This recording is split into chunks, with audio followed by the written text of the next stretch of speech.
नमस्कार, मैं आपके साथ KK Rana. News Watch India देख रहे हैं आप।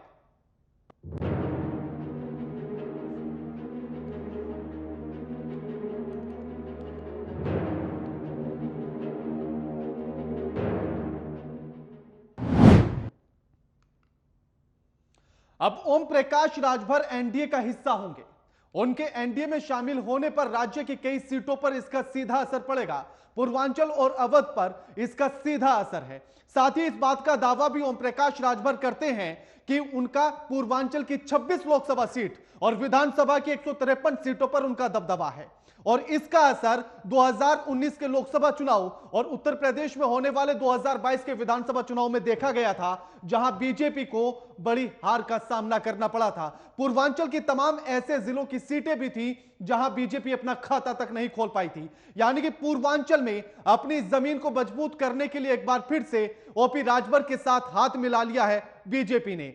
और आज इसी मुद्दे पर हम चर्चा करेंगे। इस गठबंधन के साथ जो सवाल उठे हैं उन पर हम आज चर्चा करेंगे और इसी के लिए आज ये चर्चा हम शुरू करेंगे। लेकिन उससे पहले पूरा माजरा समझने के लिए ये रिपोर्ट देखिए।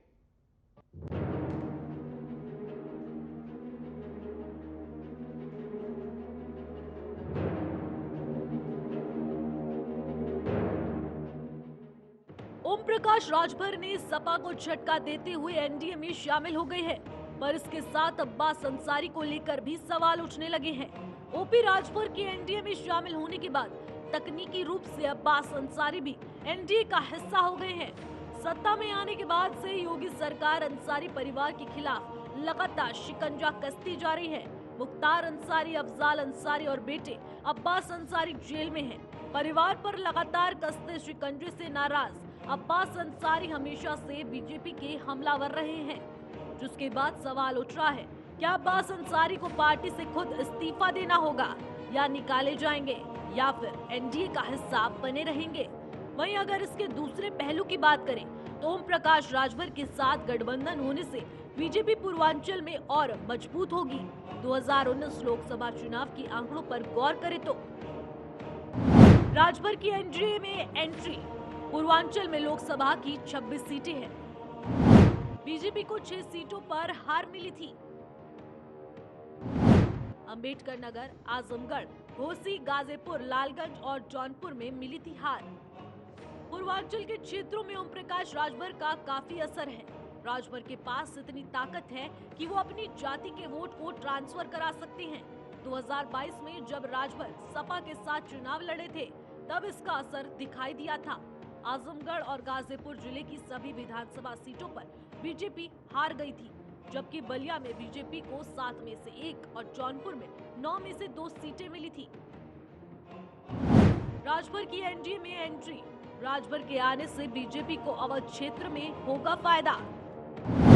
राजभर अवध क्षेत्रों में काफी सक्रिय रहते हैं। इस क्षेत्र में बड़ी संख्या में राजभर जाति के मतदाता हैं। राजभर की पार्टी के विधायक भी इसी मंडल से आते हैं। लगभग 1 घंटे विभिन्न बिंदुओं पर जो गरीब, कमजोर, वंचित, शोषित, पीड़ित हैं उनके उत्थान के लिए और जो समाज में जरूरत है कि चाहे थाने की समस्या हो, तहसील की समस्या हो, ब्लॉक की समस्या हो, जो गरीब कमजोर हैं उनको छतरी की आवश्यकता थी। इन सब मुद्दों को लेकर के माननीय गृह मंत्री अमित शाह जी से मुलाकात हुई, बात हुई और उन्होंने सहमति जताई और दोनों दल के मिलने से पूरे प्रदेश में एक बड़ी ताकत पैदा होगी। ओम प्रकाश राजभर की एनडीए में शामिल होने से अखिलेश यादव को बड़ा झटका लगा है। राजभर के एनडीए में शामिल होने के बाद अखिलेश यादव को पूर्वांचल का किला फतेह करने में पहले से ज्यादा जोर लगेगा। अब ऐसे में पूर्वांचल की 16 सीटों पर बीजेपी मजबूत हो जाएगी। यानी कि राजभर का जो वोट है वो कन्वर्ट होने के साथ साथ शिफ्ट भी होता है। राजभर जिस पार्टी के साथ अपना गठबंधन कर लेते हैं उसी के साथ वो वोट भी शिफ्ट हो जाता है और इसी का असर 2022 के विधानसभा चुनाव पर भी देखने के लिए मिला था, क्योंकि ऐसी तमाम सीटें थी जहां बीजेपी अपना खाता भी नहीं खोल पाई थी और समाजवादी पार्टी ने अपनी बढ़त बनाते हुए जीत हासिल की थी। कौशांबी में 3 की 3 सीटें सपा के खाते में गई थी। आजमगढ़ की सीटें और साथ ही उसके बाद अंबेडकर नगर की सीटें, ये ऐसे सीटें हैं जहां सपा की बढ़त हुई थी और बीजेपी को इनमें से 7 सीटें पूर्वांचल की हारनी पड़ी थी। ये लोकसभा में, और विधानसभा में तमाम सीटें ऐसी थी जो बीजेपी ने हारी थी। और इसी के साथ इस बहस में जो हमारे साथ मेहमान जुड़ गए हैं उनका परिचय आपसे करा देते हैं। हमारे साथ अश्वनी शाही जुड़ गए हैं, प्रवक्ता हैं बीजेपी से, दयाराम भार्गव हैं, प्रवक्ता हैं सुभाषपा से, और अशोक यादव हैं, प्रवक्ता है समाजवादी पार्टी से। आप तीनों का स्वागत है न्यूज वॉच इंडिया पर। सबसे पहला सवाल दयाराम जी आपसे, आप ही के नेता जब अलग हुए थे बीजेपी से तो उन्होंने कहा था कि बीजेपी पिछड़ों को जमीन पर बैठाती है, उनका सम्मान नहीं करती है, तो अब सम्मान मिलेगा?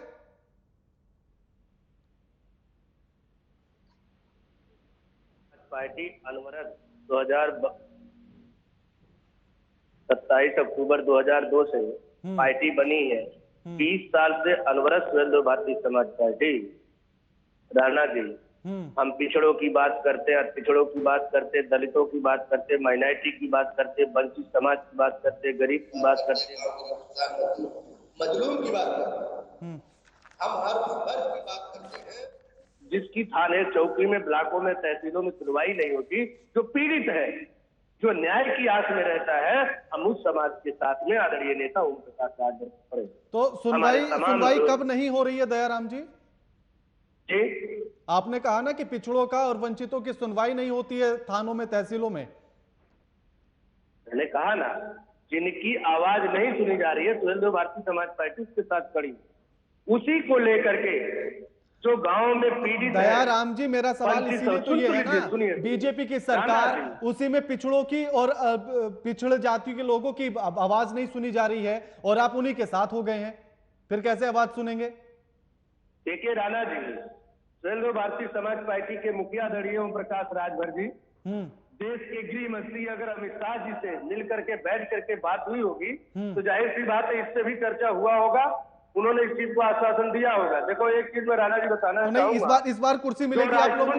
सुनिए, नहीं दयाराम जी, मुझे बता दीजिए ना, इस बार कुर्सी मिलेगी? सुन तो लीजिए महाराज, भाई सुन तो लो, सवाल ही आपके, जवाब भी ले लीजिए। हाँ बोलिए। सुरेंद्र भारतीय समाज पार्टी जिस वर्ग को लेकर हमने कहा ना आदरणीय नेता ओम प्रकाश राजभर, देश के एसएससी गृह मंत्री अमित शाह जी के साथ में अट पिछड़ों, अट दलितों की भी सुनवाई शासन प्रशासन में नहीं हो रही है, उसको लेकर के कहीं न कहीं चर्चा हुआ है। हम जिस वर्ग की बात करते हैं, जिसको लेकर के सुरेंद्र भारतीय समाज पार्टी उत्तर प्रदेश में राजनीति करती है, मेरा एक और सवाल, कहीं न कहीं दोनों में आदान प्रदान हुआ होगा। दयाराम जी, समाज पार्टी का गठबंधन। ठीक है, आपकी बात मैं समझ गया। दयाराम जी, आपके नेता जब बीजेपी से अलग हुए थे तो उन्होंने कहा था, और 2022 के चुनाव के समय पर भी उन्होंने कहा था कि बीजेपी में जितने भी नेता हैं पिछड़ी जाति से हैं या जो पिछड़ों की बात करते हैं, जब कभी भी कोई मीटिंग होती है तो वो जमीन पर बैठते हैं। तो इस बार कुर्सी मिलेगी अगर मीटिंग होगी? बिल्कुल कुर्सी मिलेगी। आप देखिए ओम प्रकाश राजभर जहां जाते हैं पिछड़ों और दलितों को वहां सम्मान दिलाने का काम तो पिछली बार जमीन पर बैठते थे, इस बात पर सहमत? देखेंगे राणा जी, पिछली बार जमीन पर बैठे, इस पर सहमत? पिछड़ों और दलितों को हक अधिकार दिलाने, पिछली बार आप जमीन पर बैठे, इस पर सहमत? देखिए हम आपको बता रहे हैं ना, अभी हम सरकार में गए नहीं, अभी हम शामिल हुए। जिस दिन कैबिनेट में सरकार में शामिल होंगे उसके बाद ये प्रश्न करिएगा, उसका ठीक है। जवाब हाँ, ठीक। अश्वनी जी, उनका कहना है कि आपकी सरकार है और पिछड़ों की आवाज नहीं सुनी जाती है, ना थानों में ना तहसील में, और आप उन्हीं के साथ हो गए हैं अब। जी देखिए, राजनीति है, संभावनाएं बनी रहती हैं, संभावनाओं का खेल है, संभावनाओं से कभी भी कोई इनकार नहीं हो सकता। कौन कहां जा रहा है, कौन कहां रह रहा है, ये उसकी अपनी आस्था का विषय है, सब विचारधारा की बात है। राजभर जी को हो सकता है जो सवाल आपने हमारे मित्र दयाराम जी से पूछा, मैं उसका जवाब थोड़ा सा दे देता हूं, क्योंकि माननीय राजभर जी जब छोड़कर गए पार्टी को, तो जब कोई भी नेता किसी दल से निकलता है तो कुछ कहने की चीजें होती हैं। भारतीय जनता पार्टी में न दलित पिछड़ा अगड़ा का कोई मतलब नहीं है, सबका साथ सबका विकास और सबके विश्वास के नारे की बात होती है। और यहाँ पर बसपा कल्चर नहीं है कि जमीन पर और मायावती जी आगे। अब वहां भी कुर्सियां लगने लगी हैं, सिर्फ एक कुर्सी सामने रहती है मायावती जी की और उनके भतीजे की। लेकिन भारतीय जनता पार्टी में ऐसा कुछ नहीं है। माननीय राजभर जी एक प्रखर वक्ता हैं और उन्मुक्त बातें अपनी करते हैं वो। तो उसमें वो समाजवादी पार्टी के साथ थे तो भारतीय जनता पार्टी के लिए कुछ बोला, भारतीय जनता पार्टी के साथ थे तो समाजवादी पार्टी के लिए कुछ बोला। तो फिर आप ऐसे इंसान पर भरोसा कैसे करेंगे? राणा साहब बात को पूरा नहीं, पूरी बात, हाँ इसीलिए तो मैं सवाल कर रहा हूँ ना, आप पूरी उस बात आ आदमी पर जाए, कैसे भरोसा करेंगे? काउंटर आप कर लीजिएगा, पूरी बात आ जाए फिर काउंटर आप काम में ले लीजिएगा। हाँ ठीक है। तो ये है राजनीति। देखिए राजनीति में बहुत ही जो जमीनी नेता होता है, जैसे माननीय राजभर जी हैं, जमीन से जुड़े हुए नेता माननीय योगी जी हैं, ये लोग जमीन पर काम किए हुए हैं। माननीय नरेंद्र मोदी जी हैं, जमीन पर काम किए हुए हैं। तो जो जमीन के नेता हैं, ये चाहे अगड़ा हो, पिछड़ा हो, जो भी हो, दलित हो, शोषित हो, वंचित हो, सबके साथ मिलकर लोग सबकी बात को आगे पहुंचाने का काम करते हैं। माननीय जो राजभर जी की बात है, माननीय राजभर जी पिछड़ों के नेता हैं। उनकी पार्टी एक समाज के नाम पर बनी हुई है और उस समाज के लोग उनको अपना नेता मानते हैं, निसंदेह मानते हैं। तो इसलिए जो आपका सवाल था कि वो हमारे साथ आए हैं, तो ये राजनीतिक हमारे भारतीय जनता पार्टी में शामिल नहीं हुए हैं। वो हमारे एनडीए का हिस्सा। मैं भी एनडीए की बात कर रहा हूँ, बीजेपी की बात नहीं कर रहा हूँ मैं। लेकिन साथ तो आपके है ना, आपकी विचारधारा के साथ चलेंगे। एकदम चलेंगे, एकदम चलेंगे। देखिए जिस दिन से लेकिन मेरा एक सवाल, इसीलिए मैं ये सवाल पूछना चाह रहा हूं ना आपसे अश्वनी जी, इसीलिए मेरा ये सवाल है। आपने कहा कि वो जब हमारे साथ थे तो उन्होंने सपा को बहुत कुछ कहा, जब सपा के साथ थे तो उन्होंने बीजेपी को बहुत कुछ कहा। जो इंसान देखकर बदल जाता है, उस इंसान पर आप भरोसा कैसे करेंगे या जनता कैसे भरोसा करेगी? मैं एकदम, देखिए जनता ने, मैंने अभी अपनी पिछली बार कहा कि वो वंचितों, शोषितों और जो है उनके वो नेता हैं, वो उनको जनता नेता मानती है। ये आजमगढ़ के चुनाव में दिख गया था, जितनी मेहनत उन्होंने किया था उतनी मेहनत अगर समाजवादी पार्टी कर दी होती तो शायद सीट इनके पास होती, लेकिन वो नहीं कर पाए। और उन लोगों ने स्पष्ट रूप से उन्होंने आरोप लगाया कि देखिए ये घरों में बैठकर ये काम कर रहे थे समाजवादी पार्टी के लोग, इसलिए यहाँ पर रिजल्ट नहीं आया। उनका वोट है, वो उस समाज के नेता हैं। और आज जो हम लोगों को एनडीए में शामिल किया है हम लोगों ने, वो एनडीए के विचारधारा में एकदम ओतप्रोत रहेंगे। हमारा कहीं उनके साथ ऐसा नहीं है कि उन्होंने विलय कर लिया है और भारतीय जनता बात पार्टी विलय की है ही नहीं ना, बात विलय की है ही नहीं। आप सोचिए ना कि कोई इंसान मेरे साथ खड़ा है तो आपकी बुराई कर रहा है, आपके साथ खड़ा है तो मेरी बुराई कर रहा है, फिर उस इंसान को मैं अपने साथ लेकर कैसे चलूंगा? राणा साहब, आज ये 24 दलों का जो ठगबंधन हो रहा है, कल शायद आज भी बैठक है, कल भी बैठक है, उसमें जरा आप मन में 2 सेकंड के लिए सोच लीजिए कि कौन कौन से दल है, किसने किसको क्या कहा था। और आज महाराज यही तो दिक्कत है अश्वनी जी, ये पॉलिटिक्स है। बिल्कुल अश्वनी जी, यही तो दिक्कत है मेरी। आप उनके ऊपर गेंद उछाल रहे हैं, वही स्थिति आपके साथ थी। जो महबूबा मुफ्ती के साथ आपने सरकार चलाई, आज वो विपक्ष के साथ है। जो राजभर कह रहे थे कि हम अखिलेश यादव को मुख्यमंत्री बनाएंगे, आज वो आपके साथ हैं। राणा साहब, आप जो पूछ रहे हैं ये तो हमारे सहयोगी रहे हैं, लेकिन उसमें जो लोग मिल रहे हैं उसमें सब लोग एक दूसरे के सहयोगी नहीं रहे हैं।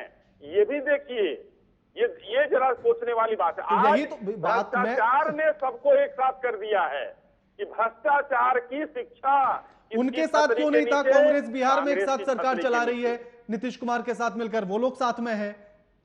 दक्षिण की जो पार्टियां उनके साथ कांग्रेस सरकार चला रही है। आम आदमी पार्टी के साथ गठबंधन दिल्ली में उन्होंने किया था स्टार्टिंग में, तो वही तो मैं, इसीलिए आप, ठीक है अशोक जी, हाँ ठीक है, लौटूंगा अश्वनी जी, लौटूंगा, जरा बता दीजिए हमको। हाँ अश्वनी जी लौटूंगा, अभी लौटूंगा। अशोक जी, आपको मुख्यमंत्री बनाने का दावा कर रहे थे आपकी पार्टी के अध्यक्ष को, अखिलेश यादव को, अब वो बीजेपी के साथ हो गए हैं, तो बुरा तो लग ही रहा होगा।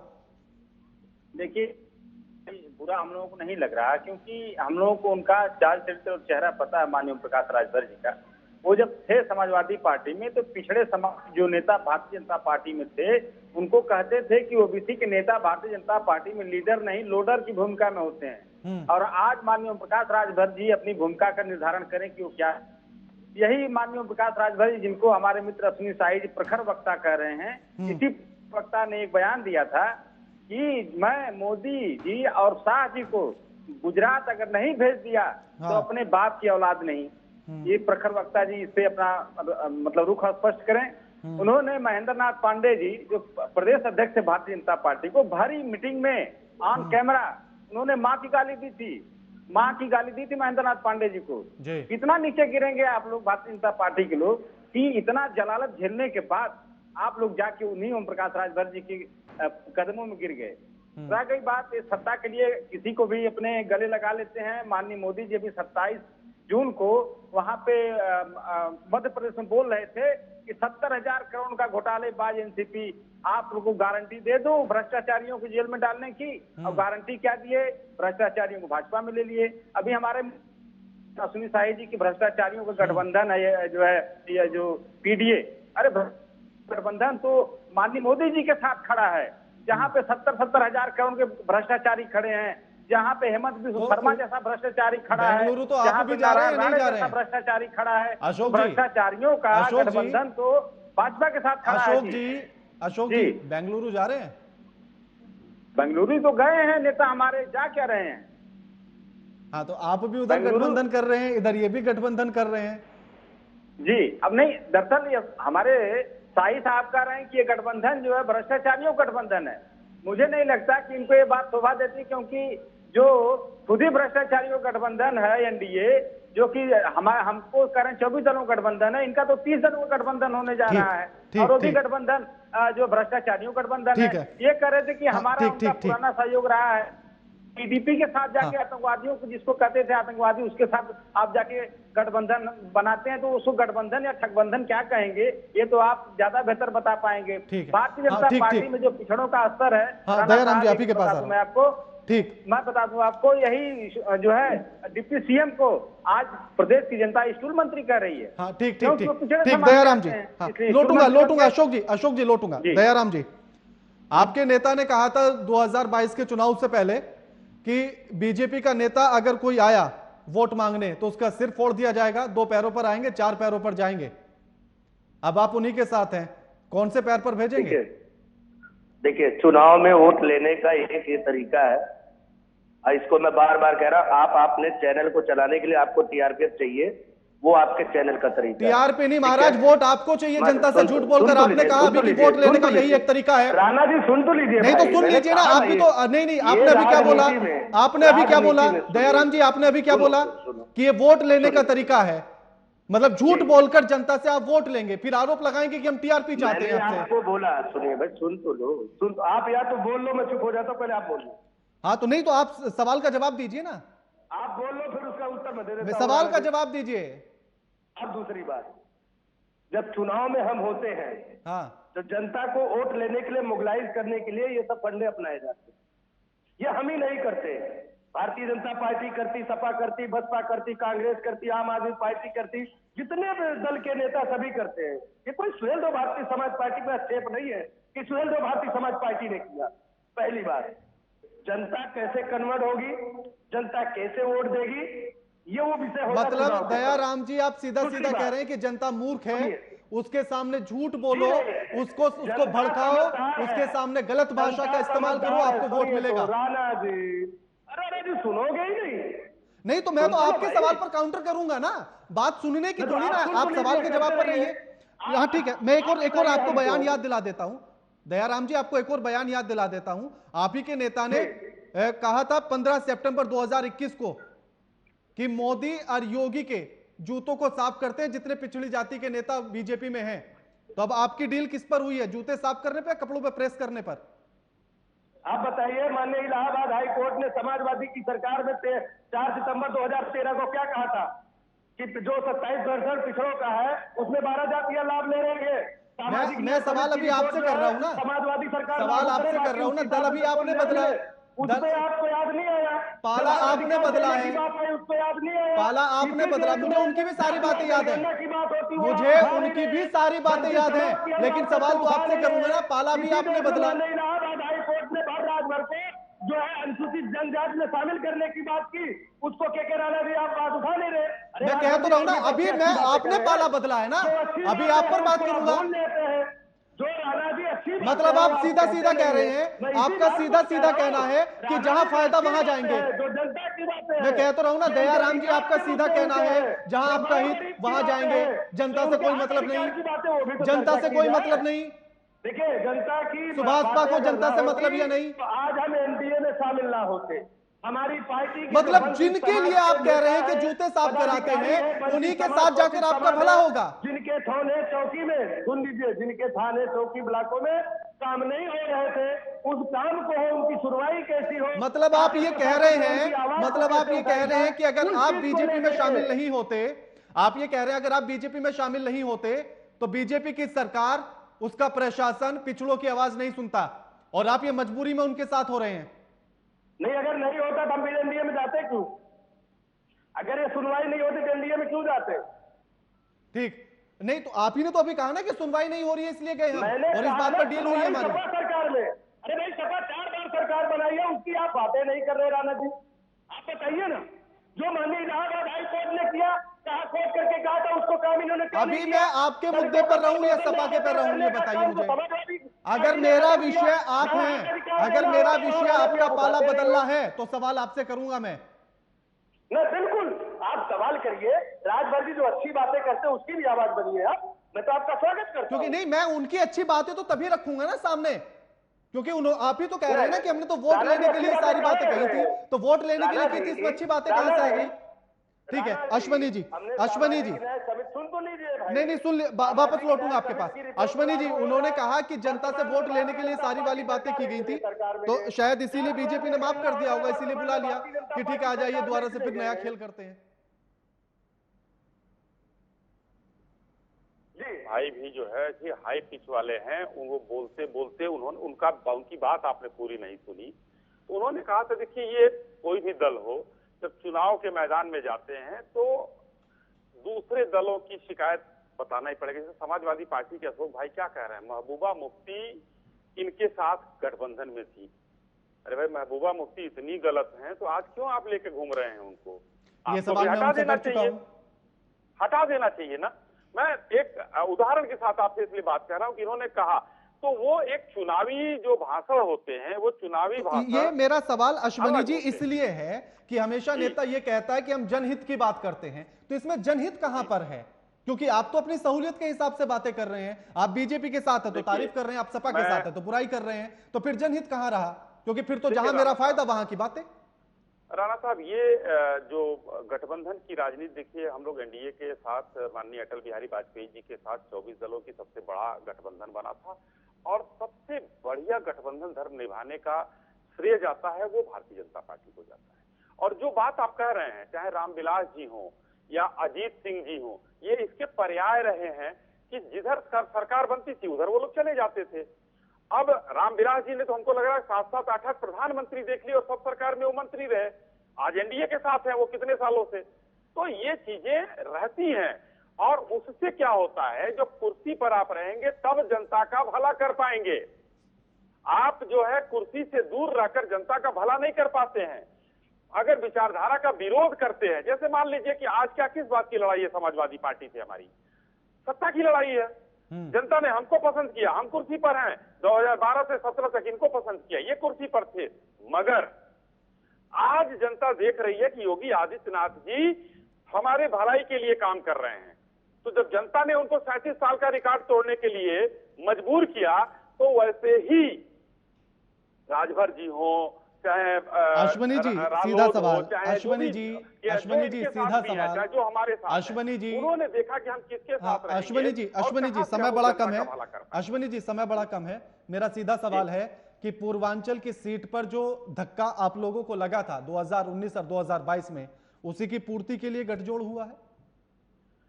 देखिए, गठजोड़ होना चाहिए, और ये राजनीति है। लोकतंत्र में कहीं संविधान में नहीं लिखा है कि वो उनके साथ नहीं जा सकते हैं, वो उनके साथ नहीं जा सकते हैं, कहीं भी तो बात ही नहीं कर रहा कि संविधान में ऐसा लिखा है।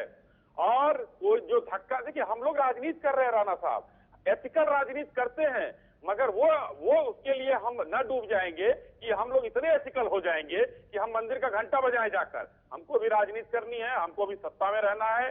ठीक है, तो हमको ठीक है, हाँ, ठीक है, समय बड़ा कम है, दयाराम जी। जोड़ करना होगा, उसका चाहे लाभ हो या हानि हो, ये जनता हाँ, तो लाभ हानि तो जनता ये झेलेगी, चुनाव नेता के बाद। थोड़ी झेलते हैं। लाभ हानि जनता झेलती है, नेता नहीं झेलते। दयाराम जी, अब वाला गठबंधन जनहित या राजभर स्वार्थित? देखिए, स्वयंदेव भारतीय समाज पार्टी जिसके साथ जाती है उसको प्लस कर देती है, जिसके साथ जिसको छोड़ देती है वो माइनस में जाता है। तो यानी कि राजभर देख लीजिए। दूसरी अशोक बात, जी, हाँ मैंने ठीक फिर है, कहा, हमने फिर कहा, मैं तो सीधा बोल रहा हूं ना, फिर राजभर स्वार्थ हो गया ना। अशोक जी, समय बड़ा कम है, 30 सेकंड में आपका जवाब। इस गठबंधन को, बीजेपी वाले को आप क्या कहेंगे, और गठबंधन में आप भी जा रहे हैं, दोनों में फर्क कैसे करें? देखिए, हमारा जो गठबंधन है राणा जी, वो गठबंधन सिर्फ और सिर्फ इस देश के संवैधानिक संस्थाओं को बचाने का, इस देश के लोकतंत्र को बचाने का है, जनता को महंगाई, बेरोजगारी, भ्रष्टाचार और भ्रम और नफरती राजनीति से बचाने का गठबंधन है। वह कई बात अभी इन्होंने जो बार बार ये कह रहे हैं कि सुहेलदेव भारतीय समाज के प्रवक्ता जी की हमारा गठबंधन जो हो रहा है समस्याओं को सुलझाने के लिए। अभी माननीय प्रकाश राजभर जी जब इसके पूर्ववर्त सरकार, योगी सरकार में कैबिनेट मंत्री थे, अपने गांव की सड़क नहीं बनवा पाए, ये उनकी हैसियत थी। और दूसरे क्या काम कराएंगे? अपने गांव की सड़क इन्होंने प्रकाश राज फावड़ा लेके बनाना शुरू किए, तब जाके ठीक है, ठीक है अशोक जी, ये तो आपकी पार्टी के समय पे भी हमने देखा कि सिर्फ सारा पैसा सफाई में लगाया गया, बाकी उत्तर प्रदेश तो ऐसे ही घूमता रहा। ठीक है, शुक्रिया आप तीनों का हमारे साथ इस चर्चा में शामिल होने के लिए और ये तमाम बातचीत करने के लिए, अपना पक्ष रखने के लिए। लेकिन सवाल अभी भी यही है कि क्या राजनीति में गठबंधन जनहित के लिए बनते हैं या फिर स्वार्थित के लिए बनते हैं? जो चर्चा हुई, या अगर आप इसके गहराई में जाएंगे, विश्लेषण करेंगे, तो आपको सिर्फ नजर आएगा नेताओं का स्वार्थ हित, जनता हित कहीं दूर छूट जाता है। और इसीलिए गठबंधन को अगर आप भी चुने, 2024 के चुनाव ज्यादा दूर नहीं है, जब वोट करें तो इन बातों का ख्याल जरूर रखें कि आपके हित में क्या होगा। आज फिलहाल इतना ही। लगातार खबरों के लिए देखते रहिए न्यूज़ वॉच इंडिया। नमस्कार।